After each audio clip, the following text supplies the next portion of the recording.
تو یہ امت محمدیہ ہے، نبی کے قیدی کو دیکھنا چاہتی ہے۔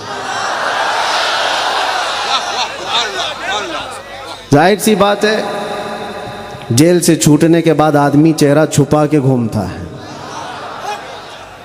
ہوتا ایسی ہی ہے۔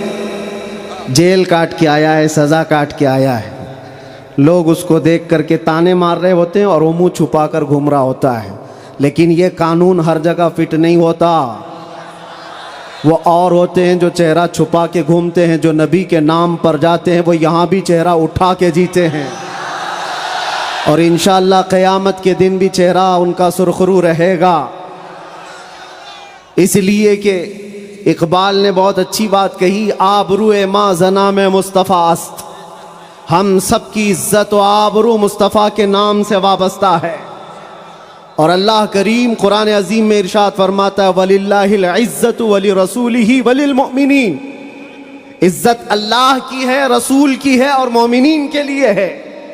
ہم نے دیکھا ہے میرے عزیزو، جن لوگوں کو آج سیلیبریٹی کہا جاتا ہے یا پاورفل شخصیت کہا جاتا ہے، سیاست میں آنے کی وجہ سے یا پھر گلیمر کی دنیا میں آنے کی وجہ سے، ٹیلی ویژن کے اوپر آنے کی وجہ سے، ان کے حالات ایسے ہیں کہ جب تک جوانی ہے ان کی چاندنی ہے، اور جب تک ان کا شباب ہے وہ چمک رہے ہیں۔ جہاں چہرے پہ جھریاں پڑ گئی، نیا ہیرو آ جائے گا۔ دنیا ایک نیا ہیرو اپنا ڈھونڈ لیتی ہے، اور یہ دنیاوی حسن و جمال پر اترانے والوں کی زیادہ لائف نہیں ہوتی، وہ برقرار نہیں رہ سکتے۔ نہ ہی سیاست کی کرسی پر بیٹھ کر کے اقتدار جمانے والے، ہم نے ان کو بھی دیکھا ہے، نئی پارٹی آئی اور بوڑھے کو سائیڈ میں لگا دیا گیا ہے۔ اب بوڑھوں کو کوئی پوچھتا بھی نہیں ہے، 40 سال بیچارے خدمت کرتے رہے، اور آج ریٹائرمنٹ کی کربناک زندگی گزارنے پر مجبور ہو گئے۔ لیکن یہ مصطفیٰ کی غلامی کی دنیا الگ ہے۔ یہاں حضور پاک صلی اللہ تعالیٰ علیہ وسلم کا غلام ایک عالم دین جتنا بوڑھا ہوتا جاتا ہے اتنی عزت اس کی بڑھتی چلی جاتی ہے۔ یہاں بوڑھوں کی عزت کم نہیں ہوتی، بلکہ اس کو بوڑھا کہاں کہتے ہیں؟ جوان بیٹھے ہوتے ہیں لیکن بوڑھے عالم دین کو فیصل بنا کر بٹھاتے ہیں۔ جو زیادہ عمر والا ہو گیا، وہ تجربے والا زیادہ ہو گیا، اس کی عزت بڑھتی چلی گئی۔ اس لیے کہ یہ عزت پاؤڈر لالی کی عزت نہیں ہے، یہ میرے مصطفیٰ کے قدموں سے حاصل کی ہوئی عزت ہے۔ ہم نے دیکھا ہے مرشد گرامی حضور تاج الشریعہ بدر الطریقہ کو، عمر 75 سال کی ہو گئی، بڑھاپا تھا، لیکن ایک جگہ انہیں بٹھا دیا جائے اور لاکھوں کو ایک طرف، دنیا لاکھوں کو دیکھنا چھوڑ دے گی، اس ایک مرد قلندر پر دیکھتی رہ جائے۔ کیا یہ حقیقت نہیں؟ ان کو دیکھی ہوئی آنکھیں موجود ہوں گی۔ وہ حسن و جمال نبی پاک صلی اللہ تعالیٰ علیہ وسلم کی غلامی سے حاصل کیا ہوا حسن و جمال ہے۔ اسی لیے میرے عزیزو یاد رکھو، اسی بات پر میں کہتا ہوں، آبرو ما زنا میں مصطفیٰ است، ہم سب کی عزت و آبرو مصطفیٰ کے نام سے ہے۔ ہرچے دری دنیا باد مصطفیٰ است، جو کچھ اس دنیا میں ہمارے پاس ہے وہ نبی کے بعد ہے۔ جو بھی رشتہ ناتا ہے، جو بھی تعلق ہے، وہ سب حضور پاک کے بعد ہے۔ نبی سے ہو جو بیگانہ اسے دل سے جدا کر دے، پدر مادر برادر جان و مال ان پر فدا کر دے۔ یہ ایمان کا تقاضا ہے، اور ایمان اسی کا نام ہے۔ اور اعلیٰ حضرت امام اہل سنت فاضل بریلوی کیا فرماتے ہیں؟ ایمان کسے کہتے ہیں؟ اس کی دو چند مثالیں آپ کے سامنے رکھتا ہوں، اور جب یہ ایمان آ جائے تو میرے عزیزو، یہ جو آندھیاں چل رہی، یہ جو طوفان آئے ہوئے ہیں، یہ رخ موڑ لیں گے۔ اس لیے کہ سنا ہے قدسیوں سے میں نے کہ وہ شیر پھر ہوشیار ہوگا۔ اقبال نے کہا تھا، نکل کر کے صحرا سے جس نے الٹ دیا تھا تخت روما کو، سنا ہے قدسیوں سے میں نے کہ وہ شیر پھر ہوشیار ہوگا۔ وہ مکہ کے رہنے والے، مدینہ طیبہ کی چٹائیوں پر بیٹھنے والے، ایک کھجور پر پورا دن اکتفا کرنے والے، پیوند لگے کپڑے پہننے والے وہ رسول پاک کے غلام، لیکن نکلے تھے مکہ سے پیوند لگے کپڑے بغیر چپل کے، اس وقت کی 2 سپر پاور طاقتوں کو گھٹنے ٹیکنے پر مجبور کر دیا تھا۔ تخت روما کو الٹ دیا تھا، رومن ایمپائر اور پرشین ایمپائر، جن کو قیصر و کسریٰ کہا جاتا ہے، دونوں کو جھکنے پر مجبور کر دیا تھا۔ تاریخ کی یہ سچائیاں بتاتی ہیں۔ کون لوگ تھے وہ؟ خالد بن ولید، سیف اللہ المسلول، 4 لاکھ صلیبیوں کے سامنے مقابلے کے لیے کھڑے تھے۔ تو صلیبیوں کے بادشاہ نے کہا تھا کہ یہ عرب کے بدو یا عرب کے دیہاتی لوگ ہم سے لڑنے آئے جو رومن ایمپائر کے فوجی ہیں، اسلحے سے لیس ہیں، طاقت سے بھرپور ہیں۔ تو خالد بن ولید نے کیا کہا تھا جانتے ہو؟ آپ نے کہا تھا، رومیو، جس طرح تمہارے فوجی شراب پسند کرتے ہیں، ہم وہ فوج لے کر کے آئے ہیں، تمہاری شراب سے زیادہ ہم شہادت پسند کرتے ہیں۔ یہ وہ لوگ ہیں جو شہادت کے لیے جیتے ہیں۔ عزیزان گرامی وقار، وہ ایمان کامل جب آ جائے تو پھر یہ طوفان اور یہ آندھیاں اپنا رخ موڑ لیں گی۔ آج وجہ یہی ہے، ان سے پھرے جہاں پھرا پھرائی کمی وقار میں، ان کے جو ہم غلام تھے خلق کے پیشوا رہے۔ حضور پاک صلی اللہ تعالی علیہ وسلم کی غلامی سے جہاں کہیں تم منہ پھیرو گے، تھوڑا سا بھی ہٹو گے، عزت نکال لی جائے گی، عزت ختم کر دی جائے گی۔ تمہیں جو مرتبہ ملا ہے وہ خیر امت ہونے کا، وہ حضور کی غلامی کی وجہ سے ملا ہے۔ عمر ابن خطاب رضی اللہ تعالیٰ عنہ 36 لاکھ اسکوائر کلومیٹر پر حکومت کرتے تھے۔ تب آپ نے یہ نہیں کہا خطاب کا بیٹا عمر اتنے بڑے خطے پر نگران حکومت کر رہا ہے، بلکہ آپ نے کہا تھا ہمیں آج جو عزت ملی ہے وہ حضور کی غلامی کی وجہ سے ملی۔ وہ فخر یہ کرتے تھے۔ خالد بن ولید 125 جنگوں میں گئے، ہر جگہ فتح یابی، ہر جگہ فتح۔ کبھی خالد بن ولید نے یہ نہیں کہا میرے بازوؤں میں وہ طاقت ہے کہ میں ہر پہلوان کو زیر کر دیتا ہوں، جس جنگ میں جاتا ہوں فتح کے جھنڈے گاڑ دیتا ہوں۔ نہیں، خالد بن ولید کا ایمان تو یہ تھا کہ ان کے سر پر ایک ٹوپی تھی جس میں حضور کے 3 موئے مبارکہ تھے۔ وہ فتح کا صحرا انہی موئے مبارک کو دیتے اور کہتے یہ نسبت میرے ساتھ ہے، اس لیے اللہ مجھے ہر جگہ فتح عطا کرتا ہے۔ انہیں جو عزتیں ملی تھی دنیا میں، جو اقتدار ملا تھا، وہ حضور کی غلامی کی بنیاد پر، اور آج ہمارے پاس جو عزت ہے وہ حضور کی غلامی کی وجہ سے۔ نبی پاک صلی اللہ تعالی علیہ وسلم کی بات کرتے رہو۔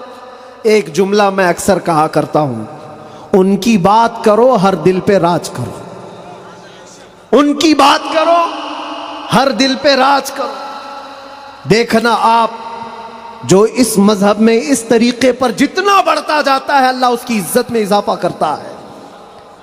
تم اگر 70 دروازوں میں بند ہو کر کے بھی بیٹھے رہو، اللہ تمہاری محبت خلق کی دلوں کے اندر ڈالتا ہے۔ ہم نے ایسے ایسے علاقوں کا سفر کیا جس کا نام میں نے زندگی میں کبھی سنا ہی نہیں، گاؤں ہے، دیہات ہے۔ راجستھان کے علاقے سے کچھ حضرات آئے تھے، نہایت غریب علاقے کے لوگ، اور مجھ سے بعد رمضان آ کر ایک مفتی صاحب تھے، اس کے نمائندے تھے، انہوں نے کہا ہمارے قافلے میں یا جس جگہ سے میں نمائندہ بن کر کے آیا ہوں وہاں کے لوگوں میں غریب لوگ ہیں، 3 مہینے تک انہوں نے صرف آپ کے لیے روزے رکھے، مطلب اللہ رب العزت کے لیے، کہ آپ جب اندر تھے ان روزوں کے ذریعے سے اللہ تبارک و تعالی رحم فرمائے۔ یہ باتیں میں نے ایک جگہ سے نہیں، دنیا کے کتنے خطوں سے سنا۔ ہر جگہ سے لوگ یہ جو دعاؤں کا سلسلہ رکھے ہوئے تھے، کس نے ان کو دعاؤں کے لیے آمادہ کیا تھا؟ کون ہے؟ یہ ساری خلقت مجھے پہچاننے والی کیسے بن گئی؟ ان کے دلوں کے اندر کون ڈالا کہ 8 مہینے دروازوں کے اندر ایسا بند تھا کہ میرے بچے مجھے نہیں دیکھ سکتے تھے، میرے بھائی بہن مجھے دیکھ نہیں سکتے، مجھے ملاقات کرنے کی بھی اجازت نہیں دی جاتی۔ جب اتنے دروازوں کے اندر بند رکھا گیا تھا جہاں چڑیا بھی نہ اڑے، لیکن میں نے یہ محسوس کیا لاکھوں دلوں میں اللہ رب العزت نے محبت ڈال رکھی تھی۔ اس کی وجہ یہ ہے چوری کر کے گیا ہوتا، لوٹ مار کر کے گیا ہوتا تو لوگ یہی کہتے کہ کچرا تھا چلا گیا۔ حضور پاک کی بات کر کے جائے تو مرنے کے بعد بھی اللہ اس کو دلوں کے اندر زندہ رکھتا۔ یہ تو قید خانے کے اندر گیا جہاں سے آنے کی امید ہوتی ہے، قبر کے اندر بھی جائے تو اللہ تعالیٰ اس کا نام زندہ رکھتا ہے۔ اسی لیے میرے عزیزوں ایک نقطے کو سمجھ جاؤ، حضور پاک صلی اللہ تعالیٰ علیہ وسلم کی محبت اور ان کی غلامی یہ اصل ایمان ہے، اور یہ ایمان جس وقت آ جائے بڑے بڑے طوفانوں کا وہ مقابلہ کر سکتا ہے۔ آج پوری دنیا کے مشاہدے سے یہ پتہ چلتا ہے ہنگامے اتنے ہو چکے، اتنے خطرناک طریقے سے امت کو لرزا دیا گیا ہے، لیکن اس امت کا حال یہ ہے کہ یہ خواب گراں میں ہے، یہ ایک لمبی نیند میں ہے۔ ہمارے نوجوان، وہ بچے جن کو میں آج بھی نشے کے اڈوں پر دیکھتا ہوں تو دل روتا ہے۔ جیل کے قیدیوں میں اکثر وہ لوگ تھے جو نشہ کرتے تھے یا بیچتے تھے، پکڑے گئے اور اندر آئے۔ نام کتنے اچھے ہیں تمہارے اور کام کس طرح کے ہیں۔ کئی لوگوں نے توبہ کیا، لیکن وہ ایک جیل کی بات نہیں، یہاں تقریباً 10 جیلوں میں یہی حال ہے۔ اے نوجوانوں، یاد رکھو ایک بات، اگر حضور سے محبت کرتے ہو تو ہر جمعرات کو تمہارے اعمال فرشتے حضور کی بارگاہ میں لے جاتے ہیں۔ ہر جمعرات کو فرشتے تمہارے نام کے ساتھ حضور کی بارگاہ میں پیش کرتے ہیں، فلاں بن فلاں نے ہفتے بھر یہ کام کیے۔ حضور پاک صلی اللہ علیہ وسلم فرماتے ہیں میں اپنے ہر امتی کو اس کے باپ کے نام سے پہچانتا ہوں، ہر امتی کو پہچانتا ہوں۔ جب اس کے برے اعمال مجھ تک پہنچائے جاتے ہیں تو مجھے غم ہوتا ہے، میں استغفار کرتا ہوں اللہ کی بارگاہ میں، اور جب اچھے اعمال پیش کیے جاتے ہیں تو اللہ کی بارگاہ میں شکر بجا لاتا ہوں۔ تھوڑا اپنی زندگی کے اوپر نظر ڈال کر دیکھو، کتنے ہفتے ایسے گزر گئے ہوں گے کہ جب ہمارے برے اعمال حضور کی بارگاہ میں پیش کیے جا رہے ہوں۔ کیا یہ اب بھی بدلنے کا وقت نہیں ہے نوجوانوں؟ دنیا یہ چاہتی ہے کہ تم نشے کے اڈوں میں کھوئے رہو۔ کچھ علاقوں میں ایسے بھی میں نے دیکھے ہیں جہاں بڑے بڑے لوگوں کا انہیں سپورٹ ہے کہ کرو تم نشہ، بیچو تم نشہ، تمہاری نسلیں برباد ہو جائیں، تمہارا علاقہ برباد ہو جائے۔ آج سے صرف 70 سال پہلے کی بات ہے، ہمارے اس ملک میں ایجوکیشن لیول اس وقت بھی مسلمانوں کا سب سے اوپر تھا، اور آج آپ بخوبی دیکھ سکتے ہیں کس طرح سے ہمیں پکارا جا رہا ہے، کیسے ہمیں تانے دے کے سارے ڈیبیٹ کیے جا رہے ہیں۔ کہاں کہاں تمہیں پنچر مین کہا جاتا ہے، کیوں؟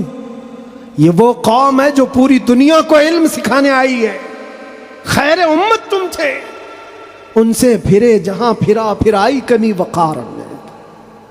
آپ کو ایک بات میں بتاؤں، یہ رونا کب تک روتے رہو گے؟ یہ ہماری جائیدادیں لوٹ رہے ہیں، یہ ہمارے وقف کی املاک کو ہڑپ کرنے جا رہے ہیں۔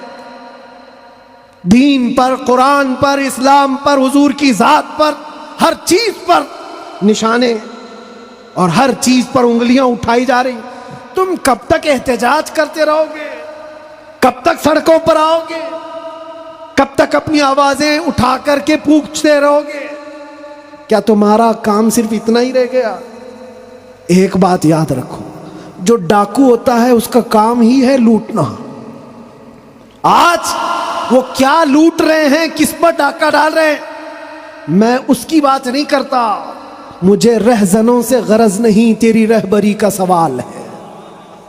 تم امت مصطفیٰ ہو، تم کن کاموں میں مصروف ہو یہ دیکھنے کی بات ہے۔ مجال نہیں ہوتی میرے عزیزوں، مسجد، مدرسہ، مزارات اولیاء، حضور کی ذات، قرآن اور اللہ کی ذات یہ بہت بلند ہے۔ صرف تمہاری داڑھی کی طرف بھی انگلی اٹھانے کی کسی کی ہمت نہ ہوتی، اگر تم سچے غلام ہوتے کیونکہ یہ اللہ کا وعدہ ہے، وَلَا تَهِنُوا وَلَا تَحْزَنُوا وَأَنْتُمُ الْأَعْلَوْنَ إِن كُنتُم مُؤْمِنِينَ، تم گھبراؤ مت، پریشان مت ہو، تم سب سے زیادہ بلند رہو گے اگر تم سچے ایمان والے ہو۔ اور ایمان کسے کہتے؟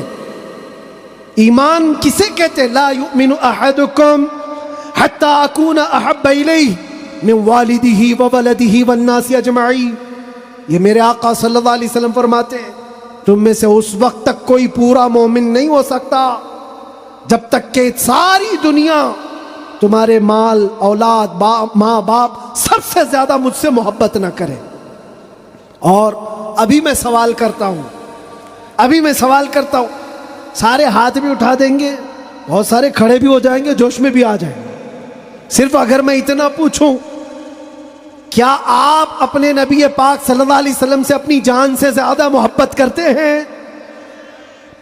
میں ہاتھ اٹھانے نہیں کہہ رہا ہوں، سب تو کہتے۔ یہ سوال ایسا ہے، حضرت ابوبکر شبلی کہتے اسی سوال سے میں ڈرتا ہوں ہمیشہ کہ اگر کوئی پوچھ لے مجھ سے کیا تو حضور پاک صلی اللہ علیہ وسلم سے اپنی جان سے زیادہ محبت کرتا ہے، اس سوال سے تو میں ڈرتا ہوں۔ پوچھا گیا کیوں؟ کہا اس سوال کے جواب میں اگر نہ کہہ دیا تو ایمان ہی چلا گیا، وہ آدمی کا ایمان ہی ختم ہو گیا، اور اگر ہاں کہتا ہوں تو میرے اعمال مجھ کو کوستے ہیں۔ کہاں تو جان سے زیادہ محبت کی بات کر رہا ہے اور کہاں تیرے عمل جس سے محبت کی جاتی ہے۔ تقاضا یہ ہے اپنا ہر عمل اپنے محبوب کے عمل کے مطابق ہونا چاہیے۔ اور حضور اکرم صلی اللہ علیہ وسلم نے یہ بھی فرمایا لا یؤمن احدکم حتی یکون ہواہ تبعا لما جئت بہ، تم میں سے اس وقت تک کوئی مکمل مومن نہیں ہو سکتا جب تک وہ اپنی خواہشات کو میری مرضی کے مطابق نہ بنا دے۔ تمہاری اپنی خواہشات جو تم کہتے ہو نا یہ ہماری لائف ہے، ہمیں انجوائے کرنے دو، ہماری لائف ہے ہمیں جینے دو۔ کسی جوان کو پکڑ کر کے کہو مولانا صاحب ابھی تو ہماری 20-25 سال کی عمر ہے، جینے دو، عیش کرنے دو۔ اے نوجوان تجھے پتہ ہی نہیں یہ تیری زندگی نہیں ہے، یہ تیری لائف نہیں ہے۔ زندگی یہ نہیں کسی کی کسی کے لیے، زندگی ہے نبی کی، نہ سمجھ مرتے ہیں زندگی کے لیے، جینا مرنا ہے سب کچھ نبی کے لیے۔ ہماری اپنی زندگی کا ہے، جو ملی ہے زندگی یہ حضور کے لیے ملی ہے، یہ امانت ہے۔ ابھی آپ نہیں سن رہے تھے امام اہل سنت فاضل بریلوی نے کیا فرمایا؟ جب بندہ اس مقام کو پہنچ جاتا ہے کہ اپنا سب کچھ حضور کے لیے قربان کرتا ہے اور پورا مومن بنتا ہے، تب جا کر کے وہ کہتا ہے یا رسول اللہ دہن میں زبان تمہارے لیے، بدن میں ہے جان تمہارے لیے، ہم آئے یہاں اور اٹھے بھی وہاں۔ یہ کب کہتا ہے بندہ؟ جب اس کا ایمان مکمل ہو جائے، میرا اپنا کچھ نہیں ہے، جو کچھ ہے وہ حضور کا ہے۔ دہن میں زبان تمہارے لیے، بدن میں ہے جان تمہارے لیے، ہم آئے یہاں تمہارے لیے، اٹھے بھی وہاں تمہارے لیے۔ یہ صحابہ کا مسلک تھا میرے عزیز، انہوں نے اپنے سارے رشتے حضور پاک کی مرضی پر لا کر ختم کر دیے تھے۔ سارے رشتے اگر حضور سے جدا ہیں تو ان کا کوئی رشتہ نہیں تھا، کوئی رشتہ نہیں تھا۔ آج ہمیں اس ایمان کو زندہ کرنا ہے۔ یہ عہد کر کے جاؤ، بڑے بڑے نعرے لگا کر، بڑے بڑے جلسے کر کے، جلوس کر کے، یا سڑکوں پر آ کر کے اگر تم یہ سوچتے ہو شکتی پردرشن سے بہت کچھ ہو جائے گا، دنیا جھکتی نہیں ہے، انسانوں کے ریلے سے نہیں ڈرایا جا سکتا۔ ہم نے دیکھا ہے انسانوں کے ریلے سے دنیا نہیں ڈرتی، پاؤں سے معذور لنگڑا بھی ہو لیکن اگر ویل چیئر پر بیٹھ کر لبیک پکارے پورا یورپ ہلنے لگتا ہے۔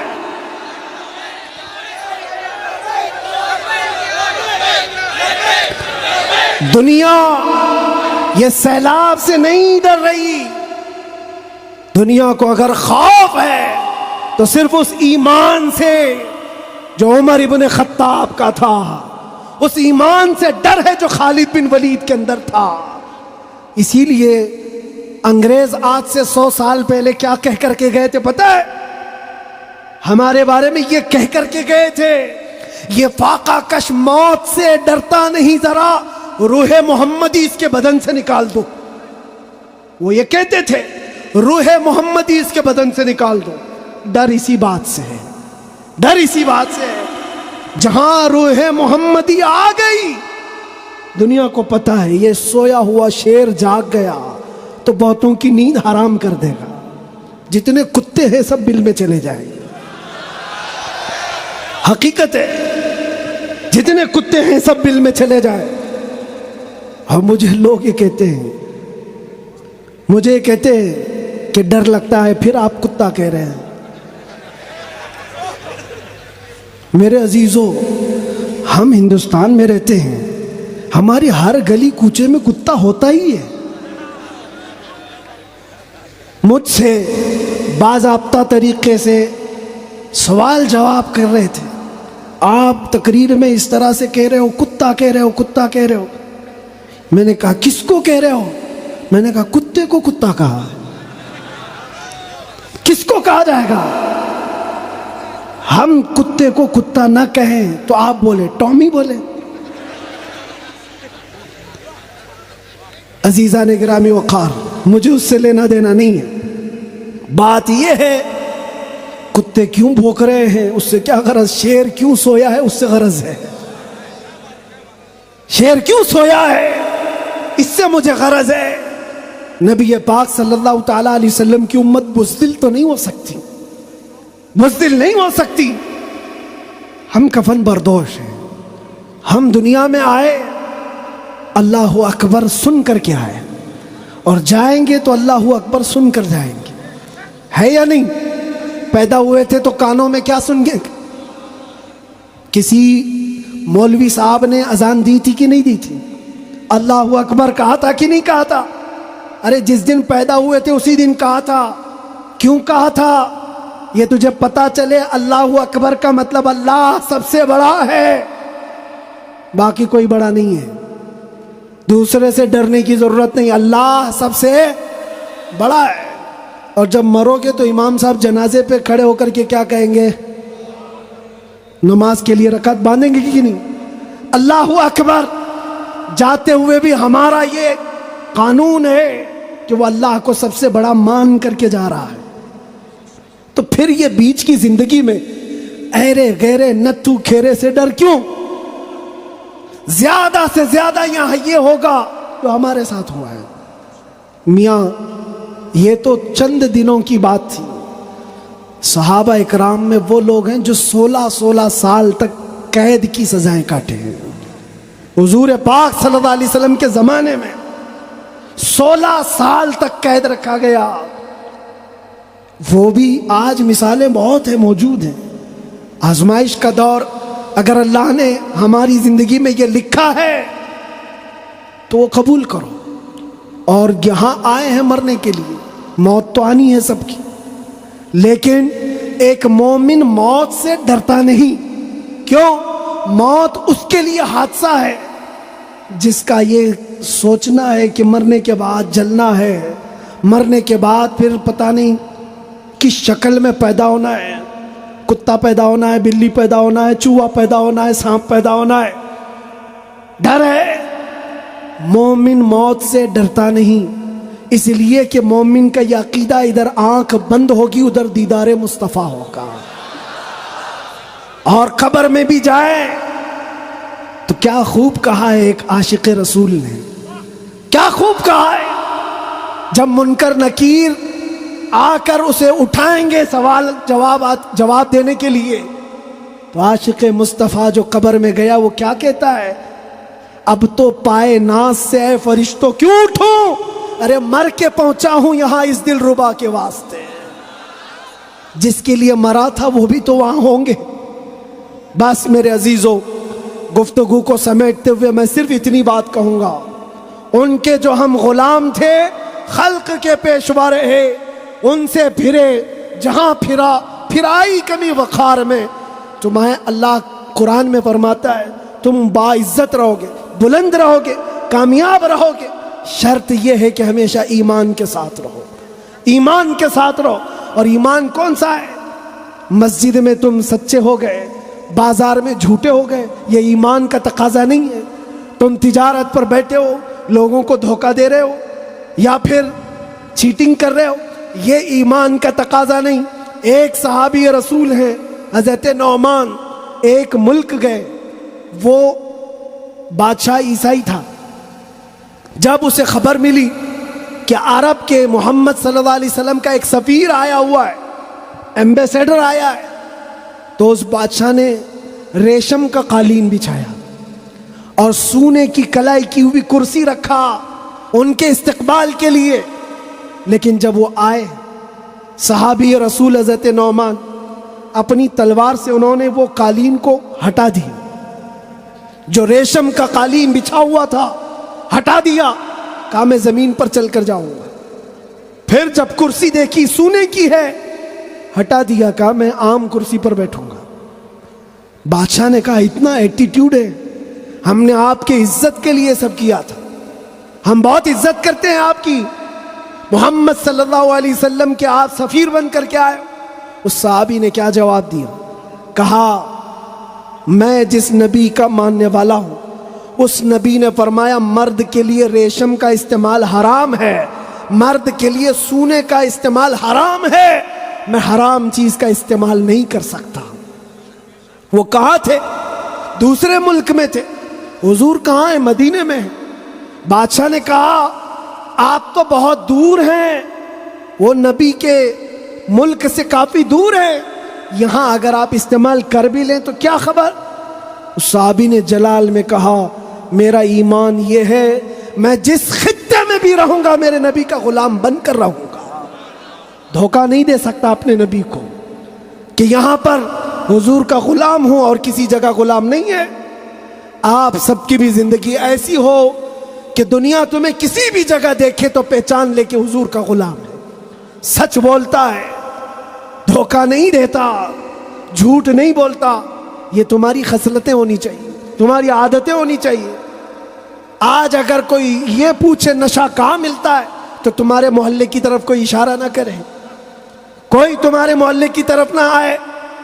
سب کی یہ ذمہ داری ہے، ہر نوجوان کی، کہ جانتے ہو حضور فرماتے ہیں تمہارے تلوے میں کانٹا بھی چبھے تو اس کے درد کا مجھے احساس ہوتا ہے، وہ نبی۔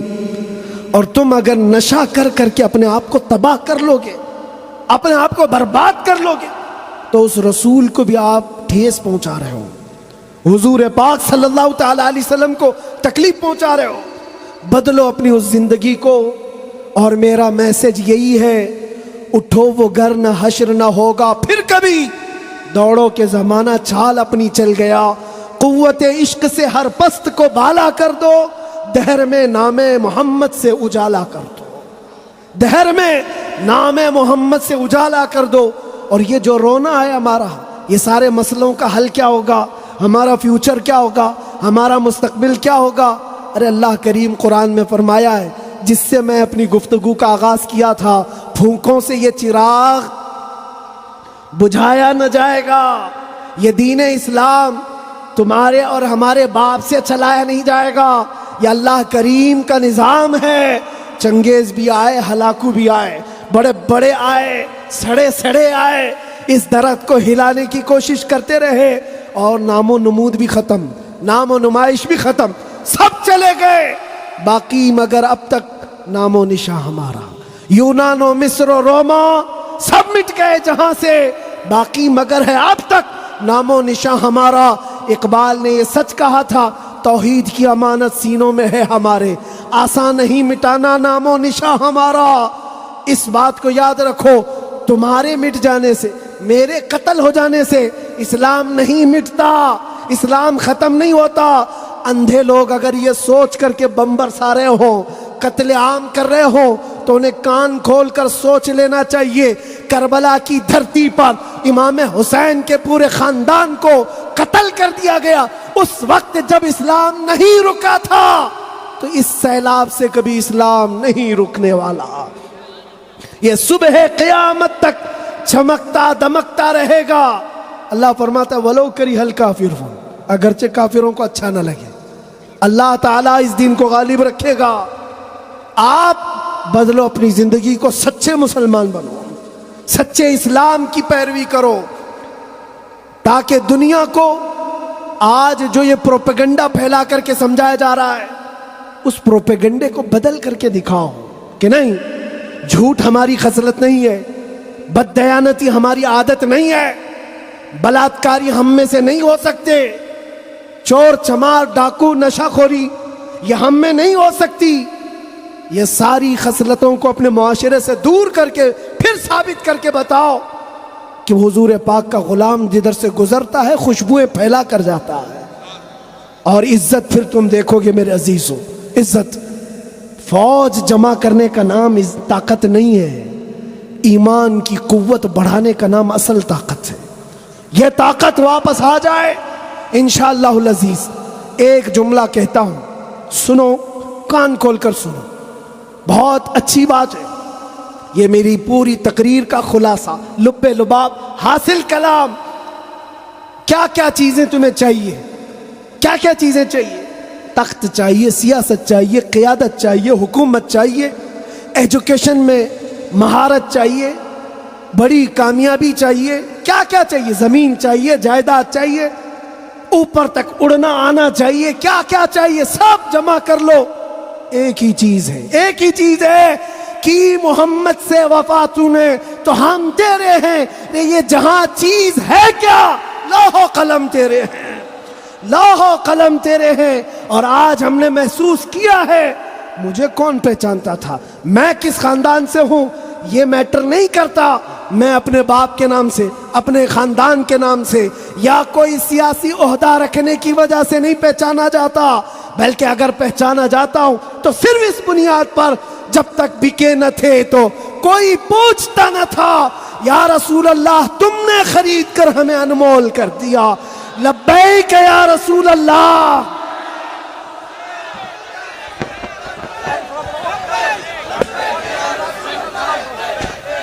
صلاۃ و سلام. جلدی آؤ، جلدی آؤ.